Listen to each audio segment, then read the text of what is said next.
bonke abangcwele benkosi ngokugcotshwa kwabo baba ngalela igameni elikhulu lenkosi yethu esihlangane ngalo unyazi lwezulu ayibonge inkosi lokhu uqelana umfana omncane kakhulu akamathaba osuke entabeni zasempangeni kwesakamthetho ngenxa yesikhathi ngizocela ukungena endabeni kaShembe uShembe uNkulunkulu lokho akukhanya enhlizweni zethu ngabanye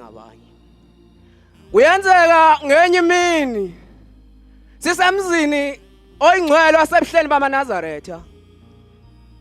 masihlangene sikhuluma indaba kaShembe sekuba khona insizwa ehlala isiflathele sesiyayibuza ukuthi wena bhuti omdala sathi sikhuluma indaba ezimnandi kangaka wahlala waflathela kwenze njani ithi lensizwa njengoba nikhuluma lezi ndaba ngifikele umunyu ngoba mina uShembe angimzwanga umuntu kapha uShembe ngimbonile kimi uthi ke kwenzeka ngifunda isikole ngifunda evarsity engangifunda kuye ngase ngigqoka ngase ngiphuma sengiphasile ngase ngawuthola umsebenzi uthi ngahlupheka kakhulu ngithandaza imhlanga emihla ngimbiza uShembe uthi nganginale ukuthi kodwa abantu engiqashanye nabo beqhubeka besebenze mina ngixoshwe uthi ngase ngibuyele emuva uthi ngase ngibuyele emuva kwintombi endala engihlala nayo ngayibuza ukuthi kanti mina kwenzakalani kimi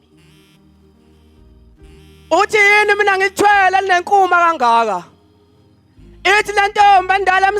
ezala uba uma wayo ithi lalela mntanami nami kangazi kwenzakalani kodwa mina ngithema ngikukhulisa ngase ngikufanga phansi kwenkonzo ngakubona uNkulunkulu ngakubonisa uNkulunkulu obanwa ngamehlo ongishiya mnyazi lezulu phikelela kuye ithi lensizwa yayisifinyela esihlaleni sasezulwini uma ifika kuJehova ingcwele kwakuJulayi mangabe ifika enkosini ifica abantu baguqile bayabika enkosini ukuthi Jehova nginenkinga njena uJehova ethi inkosi kubusise uthi wasekufika isikhathi sayo yayiselibika udaba layo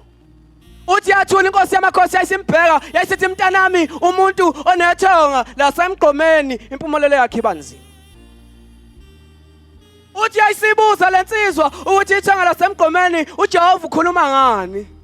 ithi lalela mntanami wena umama wakho akuzalayo wasuka ehlanzene emakhaya esuka ezethekwini ezofunda wayisahlala umshophi wazibula ngawe uthi amezibule ngawe uyihla kuzalayo wayisekuphika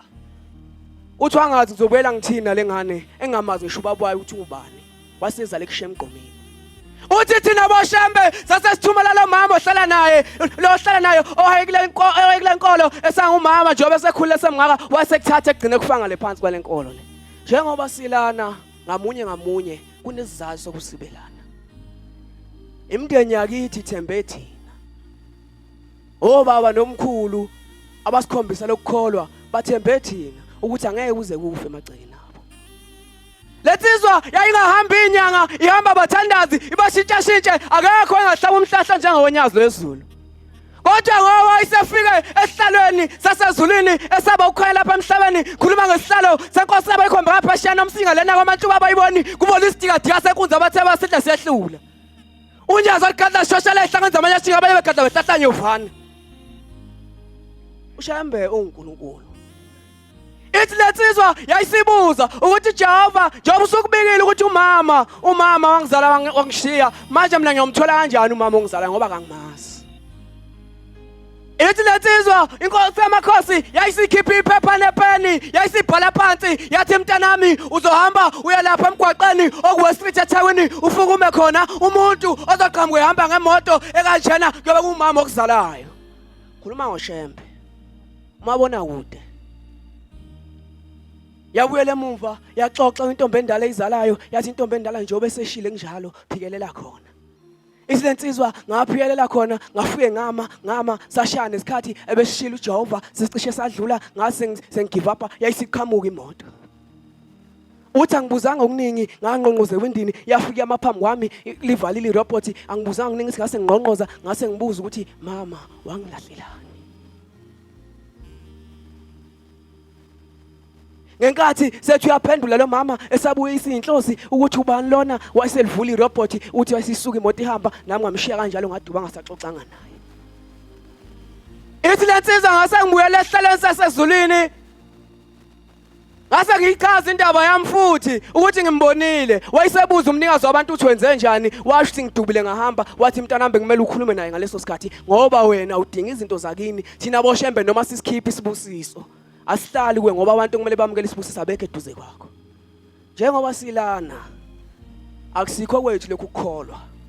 kodwa kwewe umndeni yakithi ngakho kumele sihambe ngokuqonda ithi ayisibuza futhi ukuthi inkosi yamakhosi sengizokwenza njani shemba kamlahle umuntu shemba unothando ngathi shemba uyishaya isifuba ngathi ithi inkosi yamakhosi yasiphinda futhi yakhipha iphepha nepeni yabhala phansi yathi uhambe kulama office alapha eThekwini ufike ufunele igama lo muntu lona ozovumanela igama kuyobe kuma wakho okuzalayo yaphiyelela khona yakhuluma naye zalunga izinto khuluma lensizwa ayiwuthisha ayifundisa kamasho ngakithi shembe mthembe ngenhliziyo yakho yonke Nkosi buseni kuzwile In the Bankulu.